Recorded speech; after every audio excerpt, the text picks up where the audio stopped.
Vamos lá. Hebreus, capítulo 12. Eu quero ler com vocês os versículos 14 e 15. O texto sagrado diz: procurem viver em paz com todos e busquem a santificação, sem a qual ninguém verá o Senhor. Cuidem para que ninguém fique afastado da graça de Deus e que nenhuma raiz de amargura brotando cause perturbação e por meio dela muitos sejam contaminados. Meu Deus, pedimos que o Teu Espírito nos conduza a esse lugar onde a Tua Palavra não apenas resplandece no nosso íntimo, iluminando os olhos do nosso coração, trazendo percepção espiritual, mas, ó Deus, se cumpra a própria declaração da Escritura, de que a Tua Palavra é mais afiada do que uma espada de dois gumes, que ela tem a capacidade de penetrar ao ponto de dividir espírito e alma, juntas e medulas, e ela é apta para discernir os intentos do coração. Mais do que recebemos instrução, que ela possa expor o nosso coração de forma sobrenatural, enquanto a própria palavra é ministrada, que ela seja aplicada pelo Espírito Santo, que possamos ter um diagnóstico acurado e não estar preso a uma condição de auto-engano, e que a Tua Palavra de fato possa produzir o resultado que o Senhor tem planejado para esse tempo, para essa hora, que ela venha sob medida, com aplicação personalizada. Nós te pedimos em nome de Jesus. Amém. Bom, eu quero tomar essa advertência. Procurem viver em paz com todos. A NVI traduziu: esforcem-se para viver em paz com todos. Outras traduções, simplesmente escolheram a opção seguir a paz com todos. E junto com a expressão seguir a paz com todos, ele diz: e a santificação, sem a qual ninguém verá o Senhor. Portanto, quando ele está falando a respeito de paz, e a expressão paz, essa palavra utilizada no original do grego e aqui traduzida como paz é eirene, ela significa ausência de guerra, harmonia.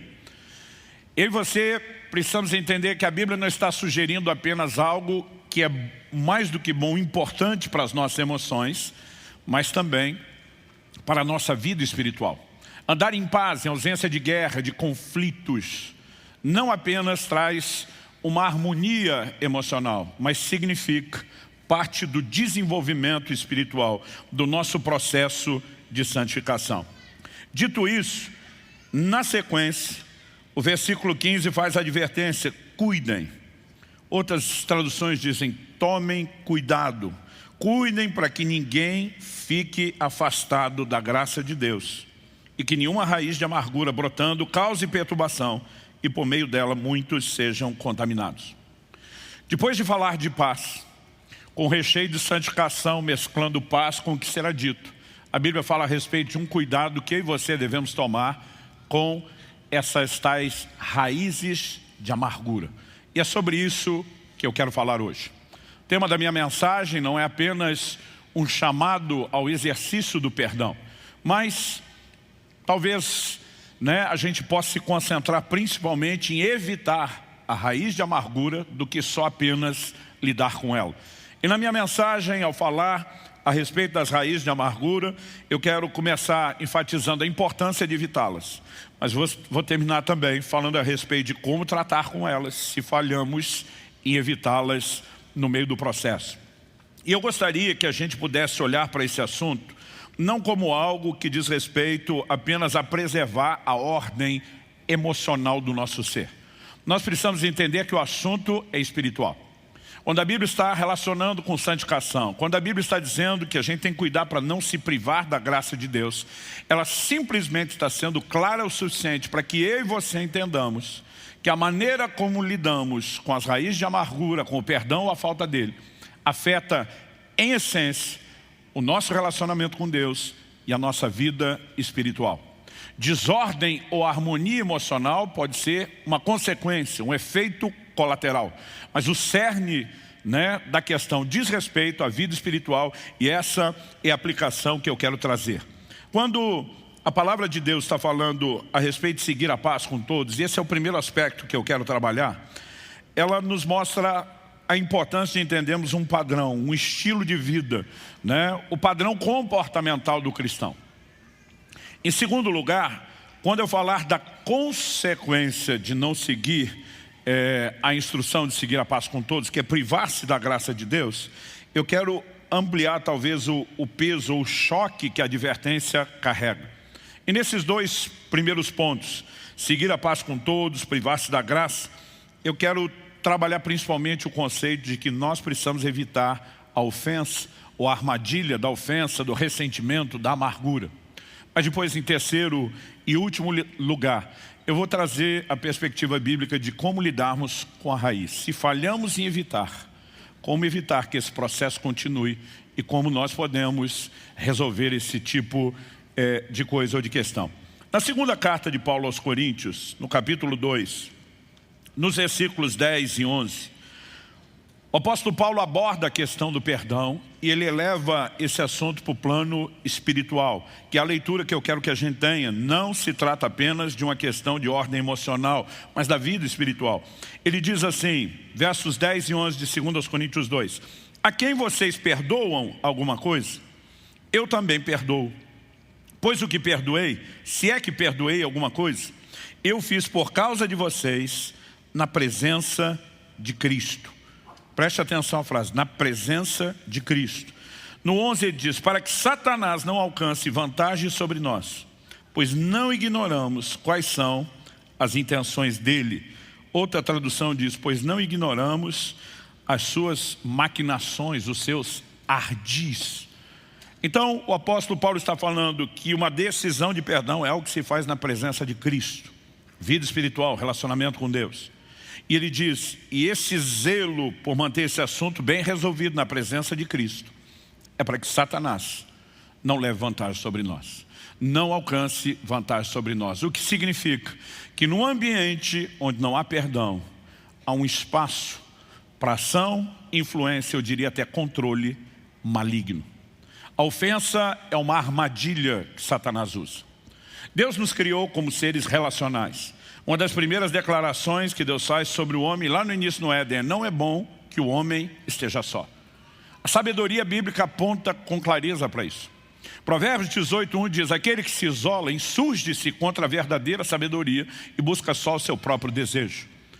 Agora, por que muitas vezes alguém vai insurgir-se, rebelar-se contra a sabedoria do convívio social?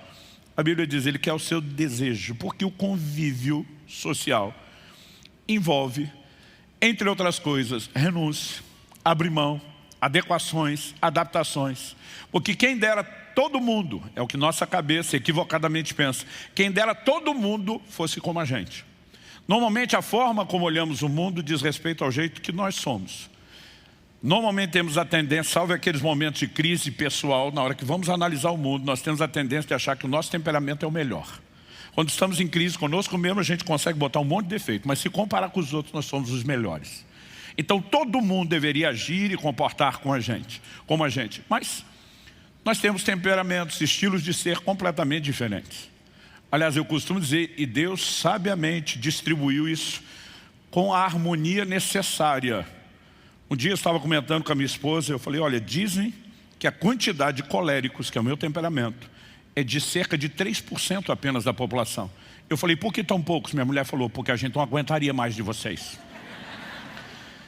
Então Deus dosou isso. Eu fico imaginando que dependendo a leitura, né, do ponto de vista do lado de cá ou do lado de lá, essa percepção do que é melhor acentua mais ou menos. Mas além dessas diferenças, nós temos o estilo de criação, a maneira como fomos formatados a pensar, a maneira como criamos expectativas e tudo isso combinado traz um potencial extraordinário para conflitos. Deus nunca diz que eu e você não teríamos conflitos. A Bíblia nos instrui a administrá-los e mostra que no meio desse ambiente os aprovados se manifestam. Logo, os reprovados também se destacam. Paulo escreve aos Coríntios e diz, importa que entre vós haja facções, divisões, confusões. Ele diz, a fim de que os aprovados se manifestem. Nós tanto podemos amadurecer nesse tipo de processo, como a nossa maturidade começa a ser colocada em evidência à medida que aprendemos a lidar corretamente. Eu e você precisamos entender que quando Jesus disse, no mundo tereis aflições, Ele não estava falando só de circunstâncias externas. Muitas vezes nossas aflições, né, elas têm a ver com o comportamento das pessoas. A Bíblia fala de quando Esaú se posiciona contra a instrução dos seus pais e se casa com as mulheres, né, da terra de Canaã e não com as pessoas ligadas à cultura que eles tinham, o que envolvia também o estilo de fé. A Bíblia diz que elas se tornaram para seus pais uma amargura de alma. Muitas vezes não são as pessoas, as suas decisões, a maneira como decidem conviver, isso tem um ambiente potencial de gerar muito conflito. E todos nós sabemos disso na prática. Mas a orientação bíblica nos mostra como conviver num ambiente de imperfeições. Isso significa que eu e você vamos ter que aprender a andar em amor. Isso significa que eu e você vamos entender a necessidade de determinadas adaptações. E as adaptações nem sempre significam que nós vamos viver mudando todo mundo como a gente gostaria de poder fazer. Quando Jesus disse, se alguém lhe ferir a face da outra, né? Se alguém lhe obrigar a caminhar uma milha, vá a segunda. Né? Ele disse, se alguém pedir a capa, entrega também a túnica. Ele está falando da capacidade de ceder. O que muitas vezes pode soar para mim e para você injustiça. Assim como o assunto do perdão. Porque normalmente o nosso foco emocional é Deus está dando mais moral para o outro do que para mim. Para aquele que está fazendo a coisa errada do que para mim que estou fazendo a correta. Mas eu quero te ajudar a entender que andar em amor, não apenas perdoar, mas evitar a ofensa, nem precisar chegar lá, é o que vai nos abençoar, vai nos enriquecer tremendamente. E isso precisa ser uma escolha e fruto de um entendimento, não só de amadurecimento emocional, mas de entendermos que isso é crescimento espiritual. A Bíblia chama de santificação. Porque errar no terreno do perdão não traz só desordem emocional. A Bíblia classifica a falta de perdão como pecado. Ele contamina o processo de santificação. Ele nos desconecta de Deus e nós precisamos olhar para isso com seriedade. Então, quando você entende que de fato Satanás tem artimanhas, armadilhas, ele decide usar a ofensa e que Deus está nos advertindo, ele está dizendo potencialmente você tem a chance de morder essa isca. Potencialmente você corre o risco de ser pego nessa armadilha. Então a Bíblia nos chama ao cuidado e andar nesse lugar onde a gente escolhe seguir a paz. Seguir a paz não significa que eu e você não teremos conflitos, significa que nós precisamos aprender a administrar conflitos. Quem está entendendo aí, diga amém. Um dia desses, ouvi um comentário de uma pessoa que foi questionada como ela chegou aos 50 anos de casado. E ele disse, eu sou de uma época onde a gente arrumava as coisas que quebrava e não jogava fora. Obviamente ele estava falando sobre a maneira como lidamos com eletrodomésticos, por exemplo. Hoje em dia, dependendo do aparelho que você tem que estraga, não vale mais a pena arrumar, a gente troca. Antigamente era diferente, se consertava, não se trocava. E esse tipo de mentalidade vai se desenvolvendo a ponto de tornar tão comum que nós vamos transferindo o que fazemos com coisas para aquilo que fazemos com as pessoas. Isso tem trazido muito dano. As pessoas não sabem lidar com conflitos, não sabem administrá-los. Isso se torna um exercício em todas as áreas da vida. Eu costumo dizer, a pessoa tem um problema com o vizinho, ela prefere mudar de casa. Ela tem um problema com o colega do trabalho, ela prefere mudar de emprego. Então essa atitude, eu me mudo em vez de resolver, faz o quê? A pessoa tem problema com alguém da igreja, ela muda de igreja. E o pior, tem um problema com o cônjuge, ele escolhe mudar de cônjuge. Nós precisamos entender que há uma orientação bíblica que diz respeito à maneira como nós devemos nos conduzir nos relacionamentos. Isso é parte e expressão do nosso cristianismo e vai afetar diretamente a nossa relação com Deus. Então, se a Bíblia chama seguir a paz com todos de um processo de santificação, de avanço, de crescimento, não seguir é retrocesso, é queda e compromete a vida espiritual. A primeira coisa que deveria nortear a minha e a sua vida não é apenas arrumar o erro, mas evitá-lo. Por exemplo, melhor do que receber o perdão para um pecado cometido é não pecar. Melhor do que precisar perdoar alguém é não alimentar a ofensa. E a primeira instrução bíblica para mim, ela é claramente preventiva. Sigam a paz com todos. Depois de orientar a seguir a paz, a segunda orientação que vem na sequência, ela já está no versículo 15 de Hebreus 12 que nós lemos, ela diz respeito a um cuidado muito específico. Ele diz assim: cuidem para que ninguém fique afastado da graça de Deus. A NVI traduziu que ninguém se exclua da graça de Deus. Outra tradução diz que ninguém se prive da graça de Deus. Como eu posso me privar da graça de Deus? O texto é claro. Ele, quando diz que nenhuma raiz de amargura brotando cause perturbação e por meio dela muitos sejam contaminados. A falta de perdão, estou sustentando isso desde o início e vou ser repetitivo, ela não é apenas um problema de ordem emocional.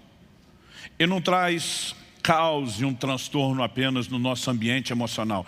Ele afeta a nossa vida espiritual. Nós vimos que perdão se pratica na presença de Cristo e que quando isso não é feito, Satanás leva vantagem sobre nós. Como? Uma das formas como o diabo consegue ter vantagem é porque o fluxo da graça de Deus. E eu e você precisamos lembrar que a graça determina todo o pacote da salvação, não só o início da conversão. Quando Efésios 2,8 diz: pela graça sois salvos, mediante a fé. Eu e você precisamos entender que tudo o que recebemos de Deus é uma expressão da graça de Deus.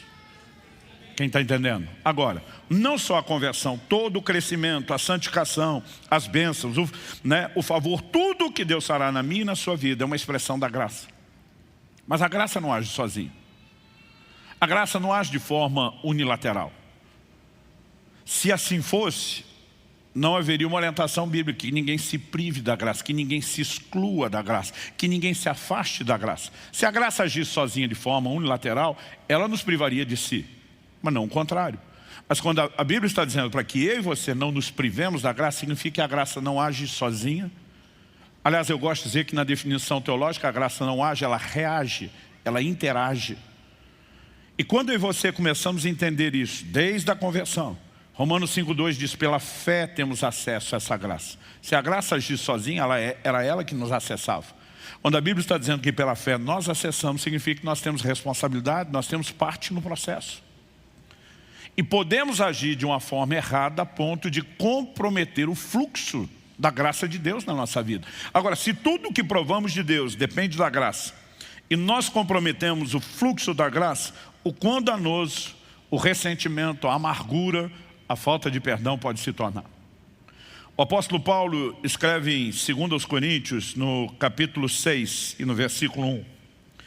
Ele diz: nós, na qualidade de cooperadores com Ele, cooperadores de Deus, vos exortamos a que não recebais em vão a graça de Deus. Primeiro ele diz, na qualidade de cooperadores. A palavra aqui traduzida cooperadores, sinergia. Cooperar é operar juntamente com, é trabalho conjunto. Então Paulo está deixando claro, Deus não trabalha sozinho. Nós temos que trabalhar com Ele. Há uma interação entre Deus e os homens. Ele diz, na qualidade de quem tem que cooperar, a exortação que eu vou fazer tem que ser entendida sob essa lente, cooperação. E diz, eu exorto vocês, não recebam a graça de Deus em vão. Quem está dizendo, Deus está liberando graça. Tem um fluxo da graça. Da parte de Deus, o fluxo da graça não será estancado. Mas você pode se privar do que Ele está liberando. Então imagine um eletrônico ligado à tomada como um computador. E alguém simplesmente passa e corta o fio da tomada. Ainda tem energia lá? Tem. Ele ainda está sendo liberado o fluxo de energia? Sim. Mas porque houve uma desconexão com o fluxo, aquele eletrônico que depende de energia não vai funcionar. Não é por má vontade da eletricidade. É simplesmente porque houve uma desconexão.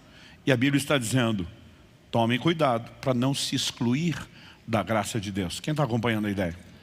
Então, o apóstolo Paulo escreve aos Gálatas e ele diz, eu não anulo a graça de Deus. Por que ele diria isso, se não é possível anulá-la? Seria quase que a mesma coisa que hoje em dia alguém queria se orgulhar e dizer, eu não mato Deus, mas Deus não pode ser morto. Do que é que você está se orgulhando? Então Paulo está falando sobre anular a graça. Ele diz, então não receba a graça de Deus em vão. E você precisamos entender como o perdão que eu e você recebemos de Deus foi liberado sobre nossa vida. Graça. E quando entendemos isso, que o perdão de Deus é uma expressão da graça, o que significa a decisão de não perdoar? Em Mateus 6, 14 e 15, ali naquele contexto da chamada oração do Pai Nosso, que nos ensina a declarar perdão sobre os outros, Jesus termina dizendo: porque se perdoarem aos outros as ofensas deles, também o Pai de vocês que está no céu perdoará vocês. Se porém não perdoarem aos outros as ofensas deles, também o Pai de vocês não perdoará as ofensas de vocês. Como recebemos o perdão de Deus? Graça. Mas quando nos recusamos perdoar o próximo, Deus está dizendo: eu vou retirar o fluxo da graça que te oferece perdão, pela sua decisão de não perdoar. Então a escolha de não perdoar nos priva do fluxo da graça de Deus. Não podemos olhar para isso e achar que é apenas um assunto relacional ou de ordem sentimental. Nós precisamos entender que, em essência, ele diz respeito a questões espirituais, por isso que está relacionado com a nossa santificação. Na parábola do credor incompassível, em Mateus 18, Jesus fala de um camarada que era uma dívida impagável. Quando você faz aquela conta, o tempo, os anos de trabalho, ele não conseguiria pagar aquilo. E a Bíblia fala que aquele senhor, aquele rei o perdoou. Mas depois ele encontra um conservo que ele devia algo bem menor, comparado à dívida eterna que ele tinha. Mas ele começa a sufocar aquele camarada dizendo: você tem que pagar o que me deve, e não oferece perdão. A Bíblia diz que quando o rei toma conhecimento disso, diz: bota ele na prisão. Estou revogando o perdão que eu dei a ele. O que é que Jesus está falando? Eu e você recebemos o perdão de uma dívida imensa da parte de Deus. E Deus está dizendo: se você não pode compartilhar com os outros o pouco do que eu te ofereci, eu revogo o que eu te ofereci. Quando você pensa nisso, gente, quando cada um de nós para realmente pensar nisso, a pergunta é: por que eu vou brincar com ofensa ou ressentimento? Nós precisamos entender que quando Deus nos chama a andar em perdão, Ele está pensando no nosso bem. Porque a gente tem essa inclinação, como eu disse no início, de achar que é injusto. Ou só eu que tive essa crise. Muitas vezes dizia para Deus: o camarada fez o que fez, vai ficar por isso mesmo, e eu ainda perdoo. Ele já me machucou e eu deixo para lá, cadê a justiça? Quando a Bíblia diz: amados, não vos vingueis a vós mesmos, Deus não está dizendo: olha, vamos deixar por isso na injustiça. A Bíblia diz: não vos vingueis a vós mesmos, mas dai lugar à ira. Quando eu e você decidimos não vingar, a gente está colocando a situação nas mãos do reto juiz. Não significa que não haverá justiça, significa que ele determinará a justiça. Embora esse juiz é misericordioso, porque quando você é o ofensor, você está esperando que ele tenha misericórdia de você. Quando você é ofendido, você não quer que Deus tenha misericórdia do outro lado. E Deus consegue lidar bem com todas as partes, porque a Bíblia diz que Ele nos ama e não faz acepção de pessoas. Eu fico perguntando para Deus: a gente deve dar um trabalho enorme. O Senhor tem que ser muito Deus para conseguir lidar e equilibrar todas essas coisas juntas. Mas algo que tem que ser certo para mim e para você é que Deus não é injusto. Os antigos diziam que o ressentimento é algo semelhante à atitude de quem todo dia toma um pouco de veneno, esperando que quem o ofendeu morra. Quem está morrendo é ele. Então Deus não está sendo injusto com você quando te pede para perdoar. Ele está dizendo: você já foi ferido e eu estou correndo o risco de perder você. Porque você vai se privar da graça de Deus, vai comprometer o processo de santificação, vai interromper o nosso relacionamento e você será o grande prejudicado. Em outras palavras, é como se Deus estivesse tentando gritar para mim e para você: eu estou tentando salvar você e não trolando você. E esse entendimento bíblico precisa estar dentro de nós, porque muitas vezes, já que é uma maneira como o diabo leva vantagem, ele sabe jogar com as emoções. Ele sabe alimentar esse sentimento de injustiça justamente para que a gente não perdoe. E quando eu olho para a Escritura, eu vejo que a falta de perdão, ela é chamada na Bíblia de prisão. Tanto na parábola do credor incompassível, quando ele diz joga na prisão, e outra, não é só na prisão. E dizia: o entregue aos verdugos. Verdugos são torturadores. Essa prisão não é a prisão literal. Quando você só lê a declaração de Jesus, feita lá em Mateus, no capítulo 5, no versos 23 a 26, eu quero refrescar sua memória com o texto, embora ele seja conhecido. Jesus diz assim: portanto, se você estiver trazendo a sua oferta ao altar, e lá se lembrar que o seu irmão tem alguma coisa contra você. Interessante que aqui não é nem só você ter algo contra o outro. E às vezes lembrar que o outro tem algo contra você. E às vezes a gente tem a mania de dizer: não fiz nada demais, mimimi dele. Mas Deus está falando de uma escolha de andar em paz, onde a gente não apenas oferece perdão a quem nos ofende, mas onde a gente tenta consertar quando percebe que consciente ou inconsciente, com intenção ou sem intenção, ofendemos. Ele diz, e se lembrar que o irmão tem algo contra você, deixa diante do altar a oferta. Ele diz, não entrega ainda não, põe ela no stand-by. Vá primeiro reconciliar-se com o seu irmão. Resolveu isso? Volte e faça a sua oferta. Algo que eu e você precisamos entender é que nossos relacionamentos, ou a maneira como escolhemos vivê-los, não tem um impacto só na horizontal, a maneira como lidamos com as pessoas, mas eles afetam a vertical, o nosso relacionamento com Deus. É por isso que Pedro diz, maridos, amem as vossas esposas, honrem as vossas esposas, tratem-nas como vaso mais frágil.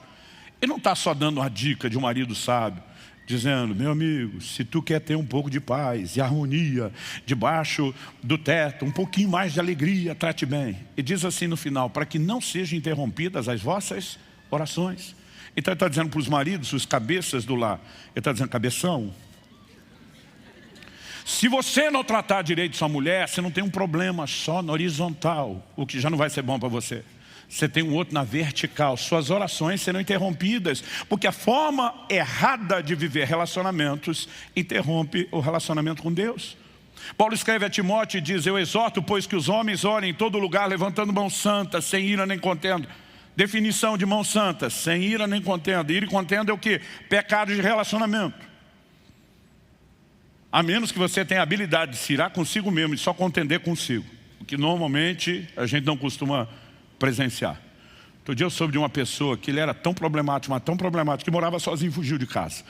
Mas salvo esse tipo de exceção, problema de ira e contenda é com os outros, não é com a gente. E a Bíblia está dizendo que isso vai afetar o quê? A vida de oração, o relacionamento com Deus. Quem está entendendo? Quando a Bíblia diz, não se prive da graça de Deus, ele está dizendo, tolinho, se você continuar essa ideia de manter a amargura, o ressentimento, o grande prejudicado será você e não apenas nas suas emoções. Bom, verso 25. Entre acordo, de Mateus 5, entre acordo sem demora com o seu adversário, enquanto você está com ele a caminho, para que o adversário não entregue você ao juiz, o juiz entregue você ao oficial de justiça e você seja jogado na prisão. Em verdade, eu lhe digo que você não sairá dali enquanto não pagar o último centavo. Alguns acham que Jesus estava falando só de evitar a prisão natural, por meio de um acordo. Mas quando eu e você olhamos o pacote do ensino de Jesus, inclusive Mateus 18, a parábola do credor incompassível, que diz que vai para a prisão, que vai ter tortura. Nós entendemos que a Bíblia está falando em essência de uma prisão espiritual. Quando eu e você nos privamos da graça, saímos da esfera da ação de Deus, entramos num lugar onde Satanás leva vantagem, ele consegue nos prender.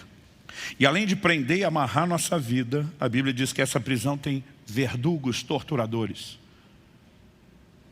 Muitas pessoas têm sofrido desnecessariamente porque caíram nessa armadilha. Sofrem no plano espiritual, sofrem no emocional, sofrem no físico. Inúmeras enfermidades se manifestam tendo origem na falta de perdão. Alguns dizem, isso não é patológico. Falei, então que seja espiritual, mas que vai ter verdugo, vai. E eu não quero saber qual a origem, eu quero evitar o problema. E a Bíblia nos pontua um comportamento que pode nos proteger disso. Quem está entendendo, diga amém. Terceiro e último lugar. Depois de entender a importância de seguir a paz com todos e o motivo principal para não se privar da graça de Deus, e esses dois primeiros tópicos nos ajudam a evitar a ofensa.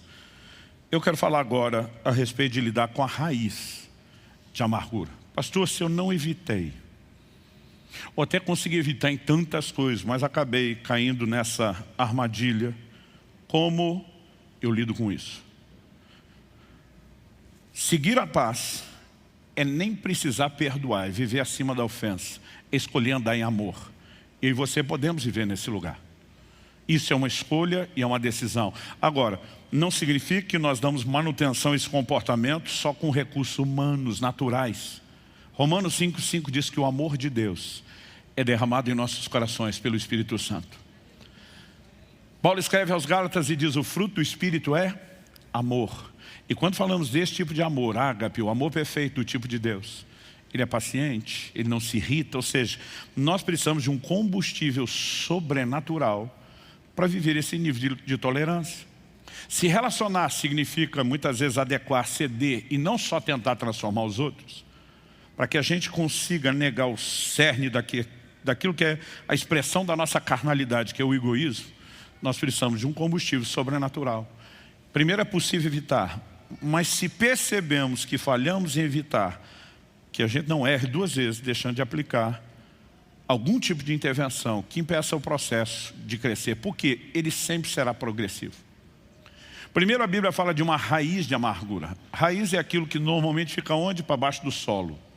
Está falando de uma fase onde o processo funciona fora da vista. Mas existe um momento onde a raiz brota.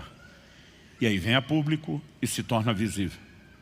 Existe a fase onde o problema é meramente individual. Está fazendo mal a quem está ressentido. Mas quando brota, a Bíblia diz, agora vai começar a contaminar os outros à volta.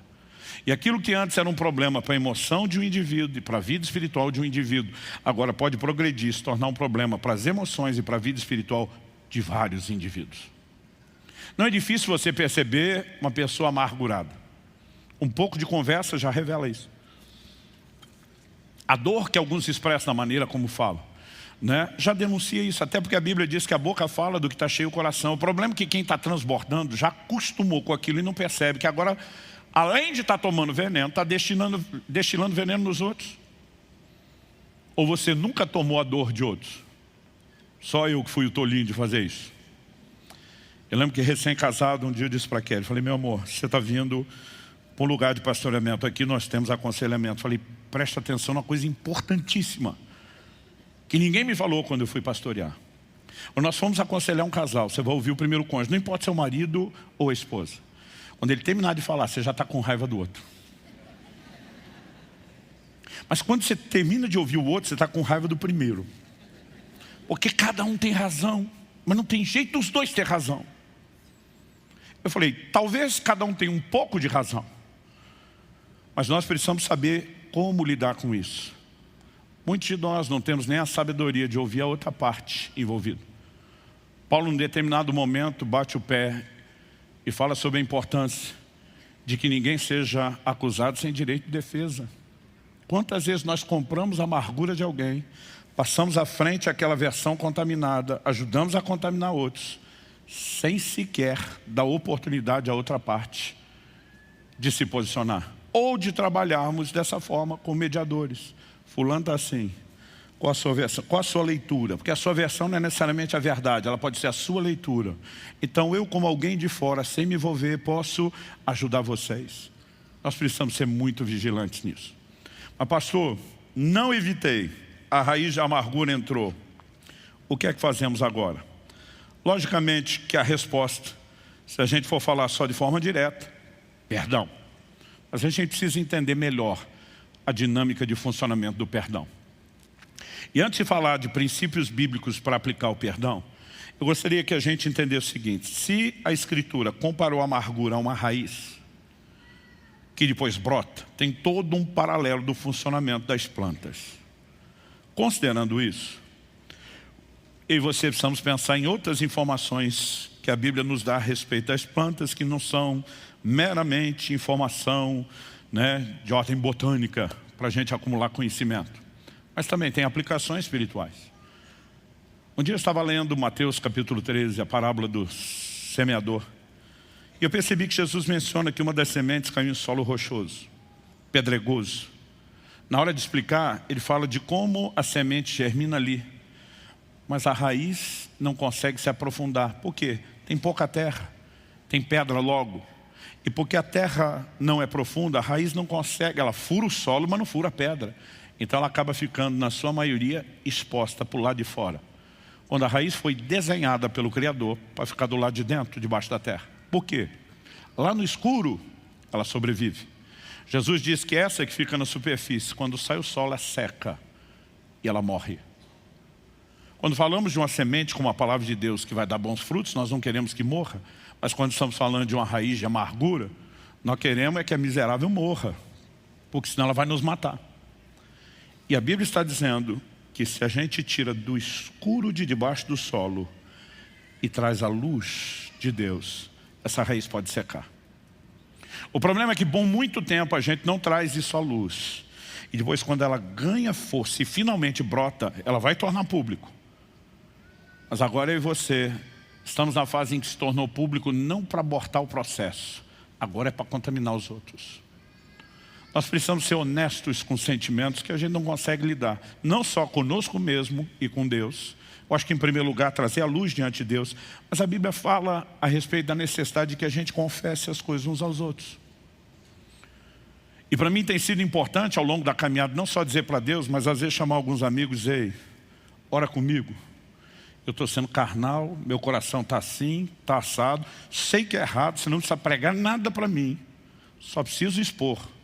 Não estou lidando como deveria.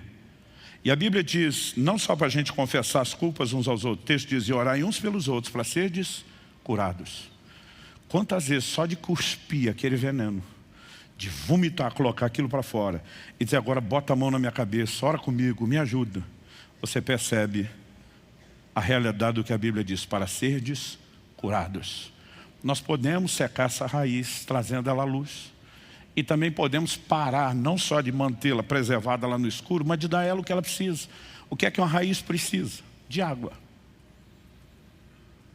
Quando a Bíblia diz lá em Isaías, de uma raiz em terra seca, significa que ela não vai tirar nutrientes para a planta e ela vai morrer. Pastor, o que é regar essa raiz? Quando falamos desse contexto da amargura, para mim, autocomiseração. O que todos nós, em diferentes níveis e graus, temos uma certa expertise.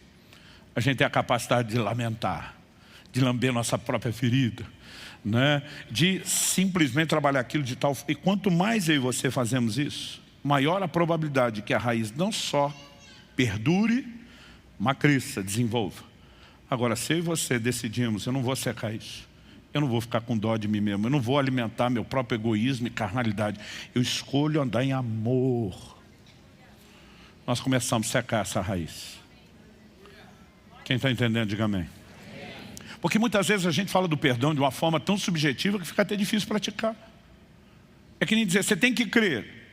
Mas muitas vezes a gente não ensina como a fé funciona, como que ela é exercitada, como que ela é aplicada, né? Então, em termos práticos, nós precisamos trazer à luz, porque inevitavelmente, uma hora ou outra, aquilo virá à luz. O problema é que você vem na hora errada, já não te cura e está estragando os outros. A luz da presença de Deus e a luz de pessoas confiáveis, não só emocionalmente, mas espiritualmente saudáveis, que nos ajudem a crescer e a lidar com o processo.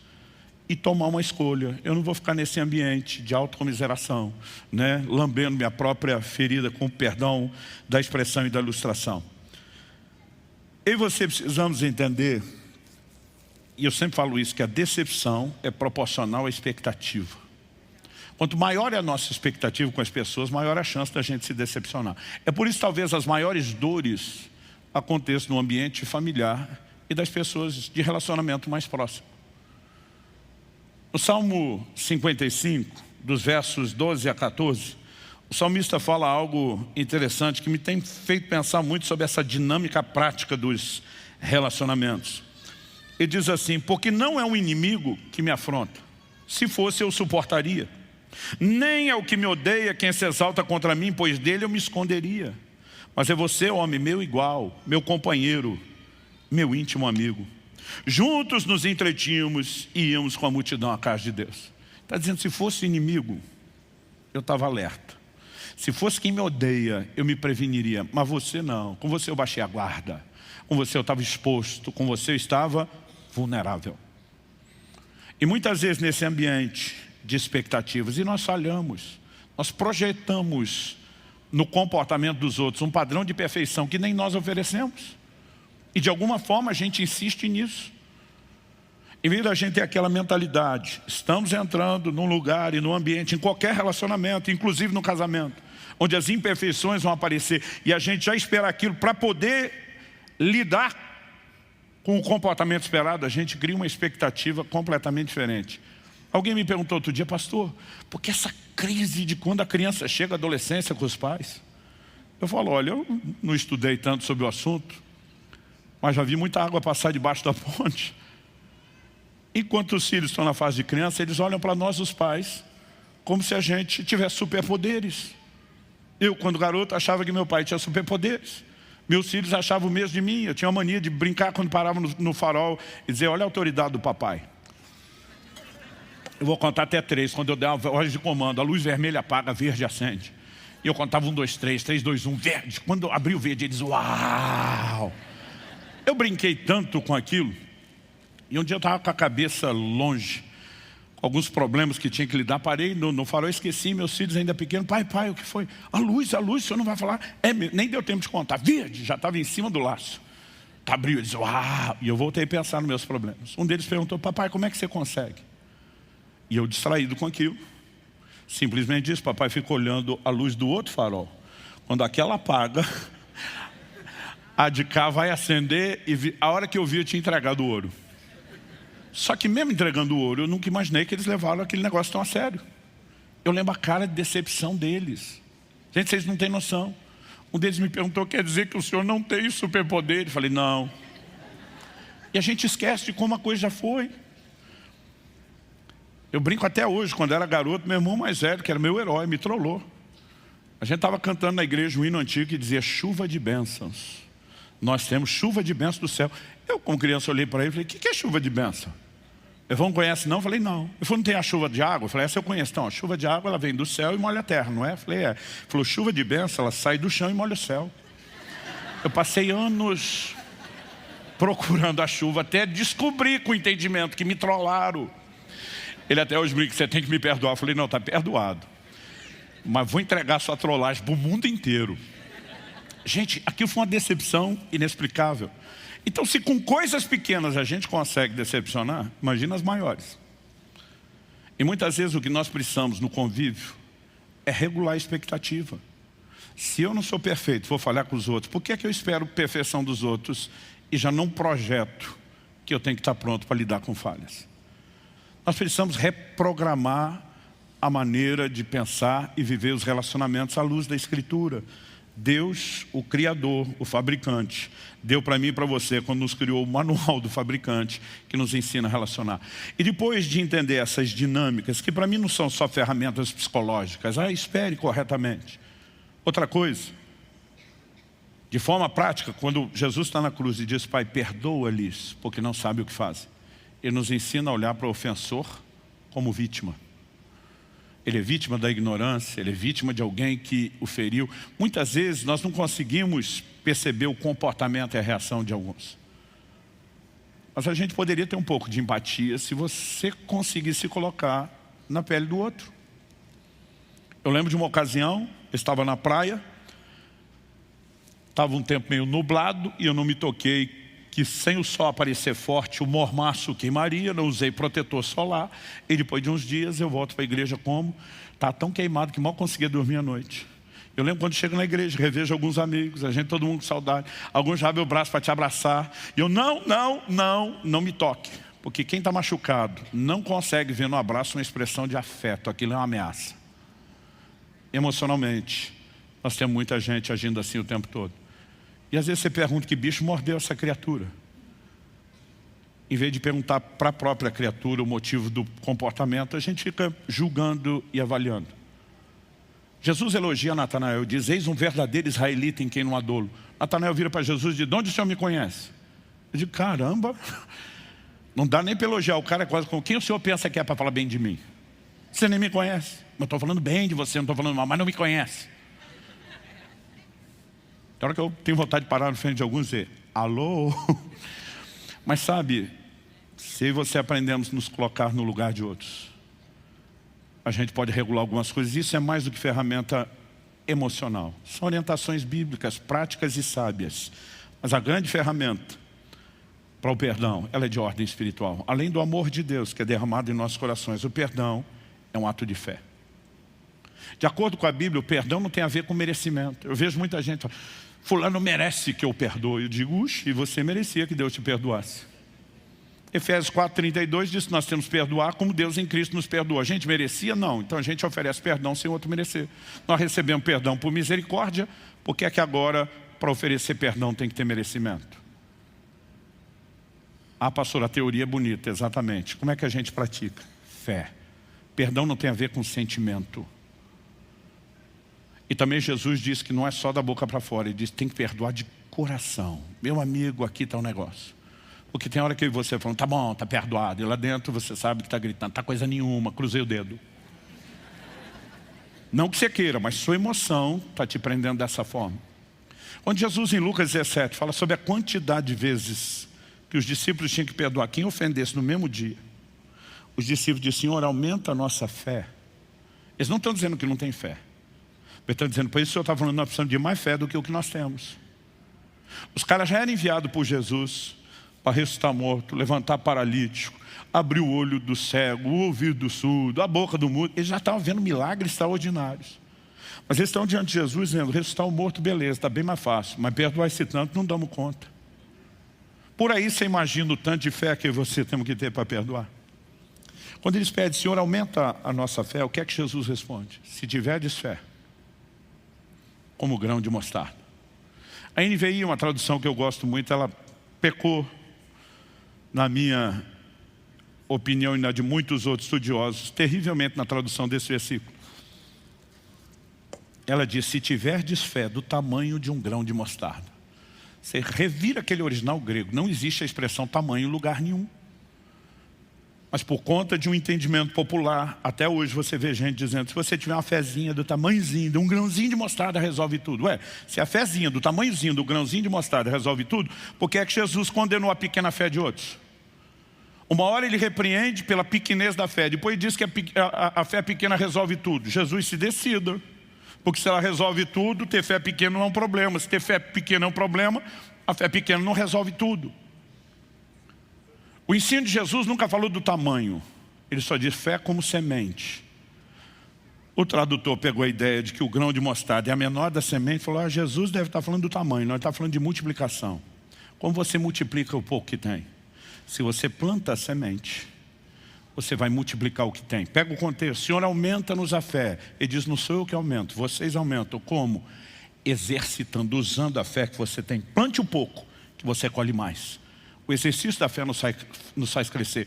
E não diga você que você não tem oportunidade de exercitar sua fé para perdoar, porque ela está aí todo dia, em todo lugar. O que nós só precisamos é o exercício da fé. Todo dia alguém diz, pastor, ontem eu tinha perdoado, mas hoje eu acordei e parece que está desperdoado. Eu falei, aí você perdoa de novo. Mas eu acho que amanhã eu vou acordar e desperdoa de novo. E você perdoa outra vez. E você vai exercitando a sua fé. Não é um sentimento. Ah, pastor, eu não tenho alegria na hora que eu estou perdoando, mas depois vai ter. Porque a falta de perdão vai te amarrar numa amargura. Não existe alegria ou realização na vida de quem não perdoou. Quem está entendendo, diga amém. Vamos ficar em pé para parecer que está acabando. Eu quero te fazer algumas colocações práticas. Às vezes a gente ouve esse tipo de ensino e pensa, fulano tinha que estar aqui ouvindo isso. Porque você sabe que o cara já está azedo e amargurado. Mas antes de chegar nesse ponto, de para quem está precisando exercitar o perdão, nós temos orientação prática para evitar a raiz de amargura. Então, se o seu coração estiver bom, há um tempo atrás minha esposa, ela achou engraçado, gostou da expressão que alguém usou quando disse, estou com o coração peludo. E ela começou a usar isso, e lá em casa a gente passou a usar essa frase. Mas mesmo você que não está com o coração peludo, que a coisa não está tão bagunçada ou complicada lá de dentro, você precisa entender a advertência. Eu escolho seguir a paz. Isso não significa que nós não podemos divergir de opiniões, que nós não podemos confrontar e repreender pessoas. Mas a gente escolhe fazer essas coisas num gesto de amor. Então tem gente que repreende, é mais como um ataque, não é a tentativa de recuperar o irmão. Jesus disse, se o teu irmão pecar contra ti, vai lá e repreende ele. O que é repreender? É dar presta atenção. E disse, se ele te ouvir, você ganhou o seu irmão. Então qual é o propósito da repreensão? É ganhar, não é espanar. Agora, alguns de nós já repreendem para arrebentar o processo de vez. Você me bateu, eu te bato de volta, cada um para o seu canto. Isso não é a repreensão, isso é a fomentação da divisão. A repreensão é dizer, ei, talvez você não percebeu, mas você errou. Ou pelo menos minha leitura de que você errou é essa por causa disso, disso, disso. Na minha humilde opinião, no meu amor por você, para preservar o relacionamento, nós precisamos arrumar isso. Agora Jesus diz, não ouviu você, desiste dele, não, volta com testemunhas. Porque você tem gente neutra. Pode ser que ele não está te ouvindo porque você também esteja emocionalmente afetado. Não ouviu as testemunhas, leva para a igreja. Mas se ouviu, ganhou, seu irmão. Sempre a ideia é ganhar, ganhar, ganhar. Não é desistir, não é estragar. Que Deus nos ajude a seguir a paz e evitar. Mas se escorregamos e acabamos caindo nessa armadilha, que Deus nos ajude a escapar dela. Porque permanecer dela não traz só dano relacional, emocional. Pior de tudo, compromete a santificação. Nos priva do fluxo da graça. Dá a Satanás vantagem sobre nós. Eu tenho visto muita gente que quando entrou num lugar de perdão, e a maioria não faz isso porque acordou um dia dizendo, que vontade de perdoar que me deu hoje. Mas porque ela escolhe vencer a emoção por uma decisão e um ato de fé. Eu tenho visto gente ser curada não só nas suas emoções, no seu corpo. Pastor, toda enfermidade é uma desordem emocional da falta do perdão? Nem sempre.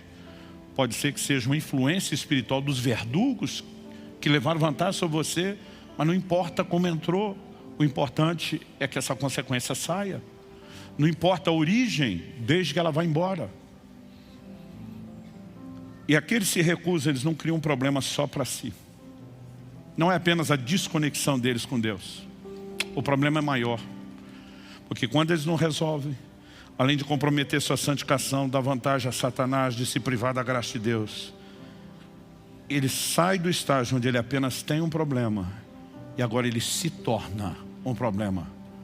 Porque gente amarga começa a espalhar o que tem para aqueles que estão em volta. Toda raiz, quando brota, se torna uma planta. Ela vem a esse mundo para frutificar, para multiplicar. E com a amargura não é diferente. E nós precisamos conter esse dano. Quem está entendendo, diga amém. Eu gostaria de orar com vocês. Você, na verdade, não precisa ouvir a minha oração. Você já pode fazer a sua.